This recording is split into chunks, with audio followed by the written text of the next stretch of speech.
Welcome back to Art and Soul, the space where creativity meets consciousness. Today we're talking about something every artist, healer, musician, and creator has felt at least once. That moment when you disappear into what you're doing. Time dissolves, self-doubt goes quiet, and something else, something deeper takes over. You're not forcing the work anymore. The work is flowing through you. So what is that?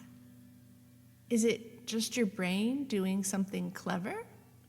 Or is it something more? Spiritual, even sacred? Let's step into it.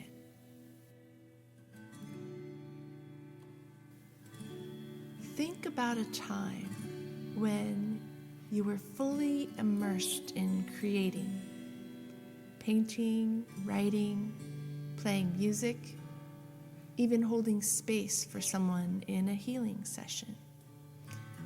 There's a point where effort drops away.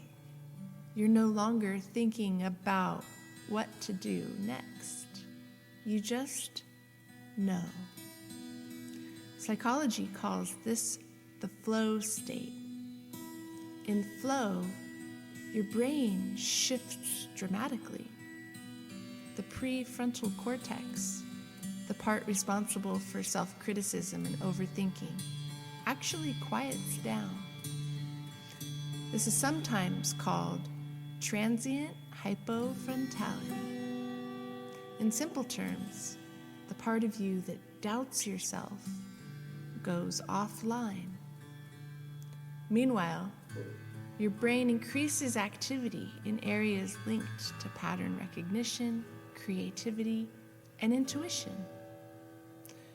Neurochemicals like dopamine, norepinephrine, and endorphins flood your system, enhancing focus, pleasure, and a sense of timelessness. That's why hours can feel like minutes. From a scientific perspective, you're accessing a highly efficient, deeply integrated state of mind. But here's where it gets interesting. That explanation tells us how it happens, but it doesn't fully explain what it feels like, because flow doesn't just feel efficient, it feels guided.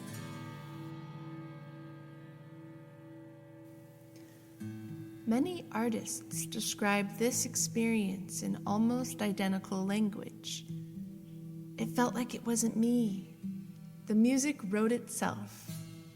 I was just the channel. Something moved through my hands. That language points us towards something beyond pure cognition.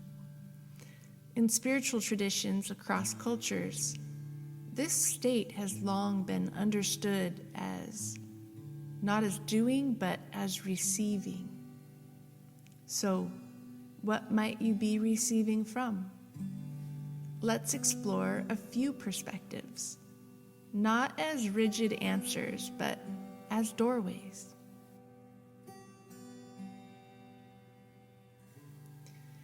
One interpretation is that you're connecting with your higher self, the most expanded, wise, integrated version of you.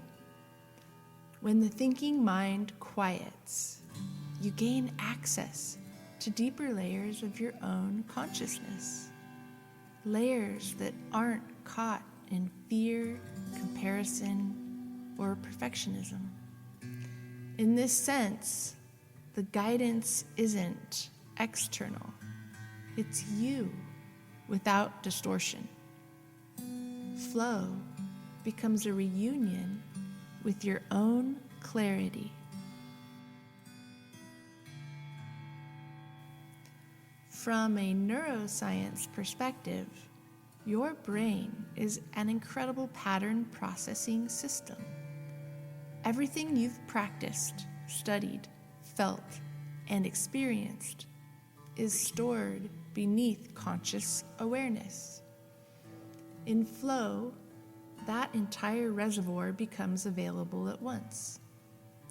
Instead of thinking step by step, you're drawing from a vast internal library instantly.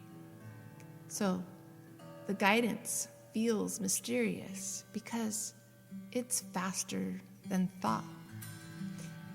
You're not constructing the work, you're accessing it.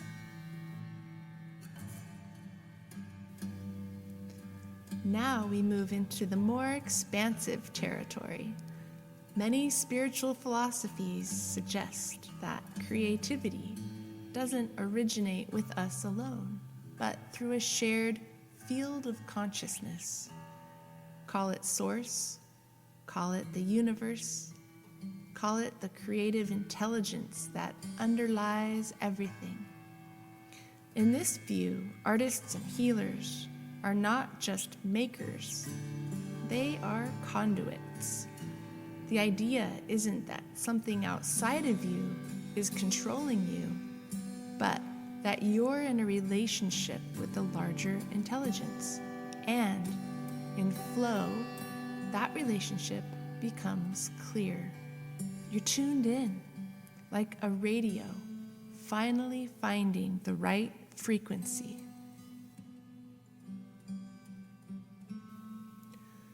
Some people experience flow as a form of collaboration with unseen support, spirit guides, ancestors, or other non-physical helpers. Whether taken literally or symbolically, this perspective can be powerful.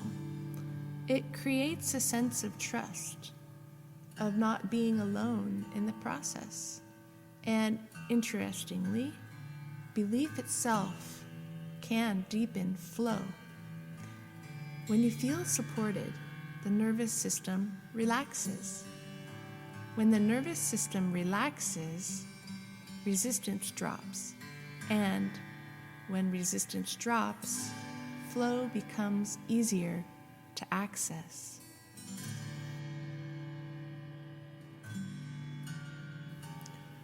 So, which one is true? Is it neuroscience, your higher self, a universal field, spiritual guidance? The honest answer is, it may not be either or. It may be all of them. Different languages describing the same experience from different angles. Science maps the mechanisms. Spirituality explores the meaning. And your lived experience sits right in the middle.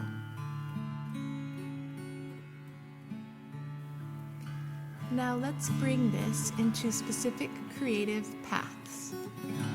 In the healing arts, flow often shows up as intuitive knowing, where to place your hands, what to say, when to be silent. Practitioners describe feeling like they're listening to something beyond the surface. In visual art, it can feel like the piece already exists somewhere, and you're revealing it rather than inventing it. In music, it's unmistakable. Improvisation becomes effortless. Melodies arrive fully formed. The musician becomes the instrument. Across all of these, one thing remains consistent. Flow requires surrender. Not giving up, but letting go of control.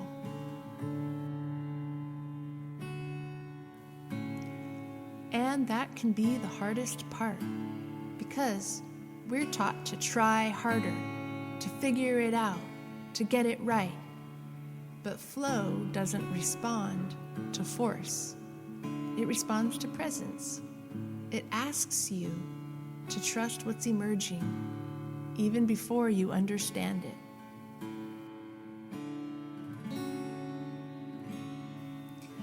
So if you're wondering how to access this state more often, consider this.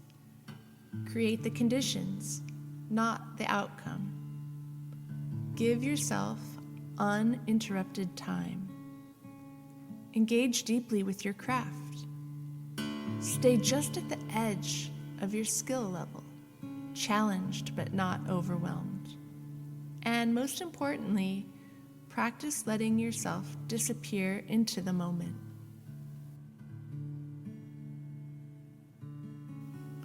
Because maybe the real question isn't, who is helping me create? Maybe the question is, what happens when I stop getting in the way of creation? Wherever you land, science, spirit, or somewhere in between, your experiences of flow is real, meaningful, and worth trusting. It's a doorway into your work, into your intuition, and into something that feels a lot like connection. Thank you for being here with me today on Art and Soul.